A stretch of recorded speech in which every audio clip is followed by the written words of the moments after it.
Final Space is back, baby. It's back. Oh, I missed you, baby. Superior storytelling has never felt so good. Everyone remembers Season 2's epic cliffhanger with the gang going into Final Space to rescue Quinn. OG Quinn. After that last episode, I was really excited to see what would happen next. And it looks like Season 3 picks up right where 2 left off, so we are definitely going to get something crazy right off the bat. Buckle up, because we're gonna dive headfirst into this season of Final Space. Immediately after Gary and Quinn reunite, we get this amazing chase sequence with the gang gunning from Invictus. It's incredible. I mean, you almost get no time to settle in before the show kicks it into the 11th gear. In this chase sequence, we set up the fact that all timelines flow into Final Space, and we also get a glimpse at the scale of these ginormous titans. And real quick, we're going to talk about the idea of starting off an episode with a kick-ass action scene. Spoiler alert, it's a really good idea, if it's pulled off well. I'll admit, sometimes this stuff just does not get pulled off very well. This action scene should set something up that comes back later in the episode or season, which in this case is the Invictus-possessed Gary Fest. It's a Chekhov's gun, which is one of the most powerful tools a show writer can wield. So Final Space Season 3 immediately starts off with a solid win. The rest of Episode 1 goes a little like this. They abandon the Crimson Light, they get stranded on an uninhabited planet, they get trapped under an entire continent because Bolo accidentally punched the freaking planet. I mean, this scale is blowing my mind. Next up, Tribor lays an egg and has a son, admittedly in a very strange and hard to watch sequence. Then they almost die again and get separated into 2 teams. The episode ends with them finding Earth, which got sucked into Final Space at the end of the first season. And then this theory didn't make it into my last video about Final Space, but it was one of my theories that they'd find Earth in Final Space because we didn't actually see it get destroyed, just dragged in. So I'm really glad that they went that route, because there's a lot of potential. So we covered a lot of ground in this first episode. We didn't have time to go in depth for all of it. I will say though, one of the most important developments is that Quinn doesn't have a lot of time left to live. She's got this thing called Final Infection. At least that's what I'm calling it. An infection you get from Final Space, and it's growing up her arm and into her back because she's been here for too long. That's it. That's the only reason, at least as we know of so far. And she can't tell Gary. It's this absolutely heartbreaking thing because they literally just got back together. And adding a time-sensitive element into the season ensures that things will develop quickly, which is a good sign. Season 2 was a bit too slow-paced for me, so I'm glad this season is gunning through things. Believe it or not, Episode 2 actually covers more ground than the first one. It's insane. In Episode 2, we visit Earth and meet a couple of new characters that we'll be seeing more of. One of these guys is Biscuit, spelled with 2 I's. This adorable little tiger creature thing. He calls himself a tiger. It's adorable. He hasn't grown on me yet, but if they give him a half-decent character arc, I'm sure I'll come around to him eventually. And he's actually seen all of Gary's messages to Quinn. See, I just love how Final Space works in these organic but interesting concepts for characters or episodes, because someone intercepting all of his transmissions is very plausible, especially since Quinn received none of them. And it makes for an interesting character, because now Biscuit knows everything about Gary, and I think he's the one who's going to bring their characters back together again, and is actually going to drag it out of Quinn that she has this virus. But more importantly, they find a possible way out of Final Space. Kevin's inventor is actually alive on Earth, much to Gary's disheartening, and he also invented the teleporter. They might be able to ride it out of Final Space. Alright, so pretty good way out. And a couple of other new developments. They get a new ship, and Hugh becomes its AI, like the good old days. Honestly, having a big ship like the Galaxy 2, or, the Dragonhawk 5.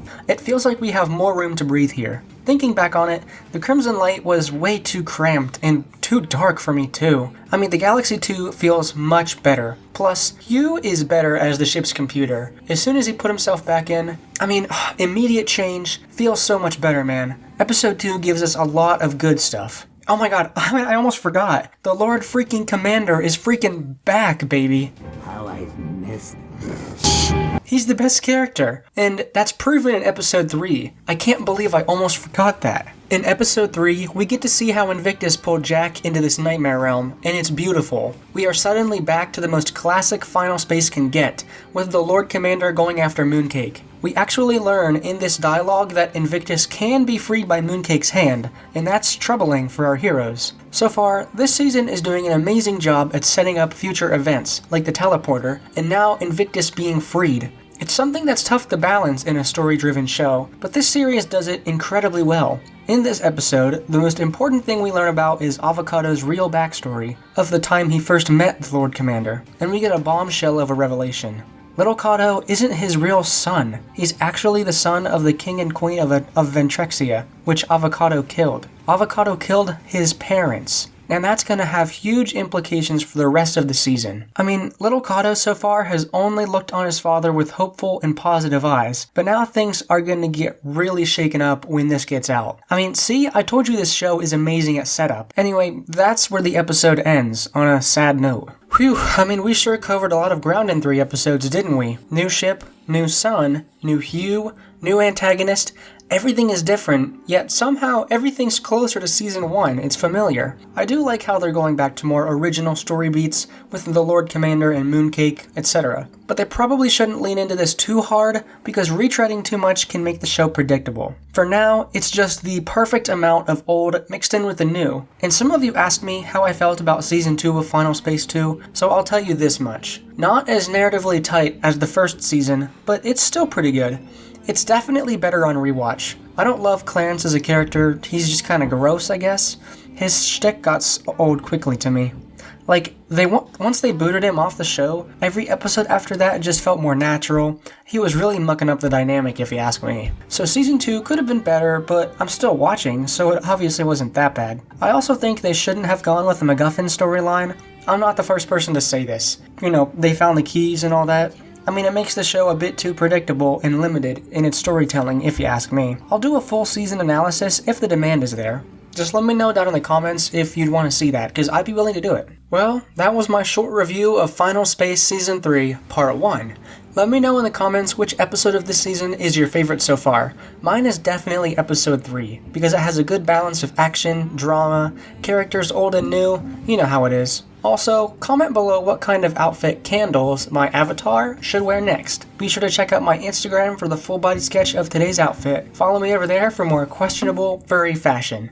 And just real quick, I am working on something huge, guys. I am going to do a major overhaul on my channel and my channel's avatar. I'm going to tease this on my Instagram, so if you want to see what's coming, follow me over there because it's about to get crazy. I think you're really going to like it. It's been a few weeks in development at this point, and I've got about a week of work left, so you may not see a video next week. I might put in like a short review of Falcon and the Winter Soldier or something, you know, small like that. It's not going to do well, but I just need some time to make this thing perfect. I think you're really gonna like it, alright? Subscribe for more movie review / video essay hybrids like this one. Thanks for watching, and I'll see you next Friday. Hey everyone, today for my 30-second review, I'm gonna test drive another new flavor of Fanta. It's Pina Colada. It's been out for a while, but I've never tried it. It's pretty good. Not as good as the classic flavors, but it's alright. I would say it's better to drink it right from the bottle and not over ice. This is one of the only drinks I've ever had that it's not better over ice, because there's a bite in every flavor of Fanta, and it doesn't translate when you pour it out of the bottle. So if you're chill with drinking it straight, then this is definitely for you. Alright, that's it for this review. I will see you in next week, maybe 2 weeks. Alright, see ya!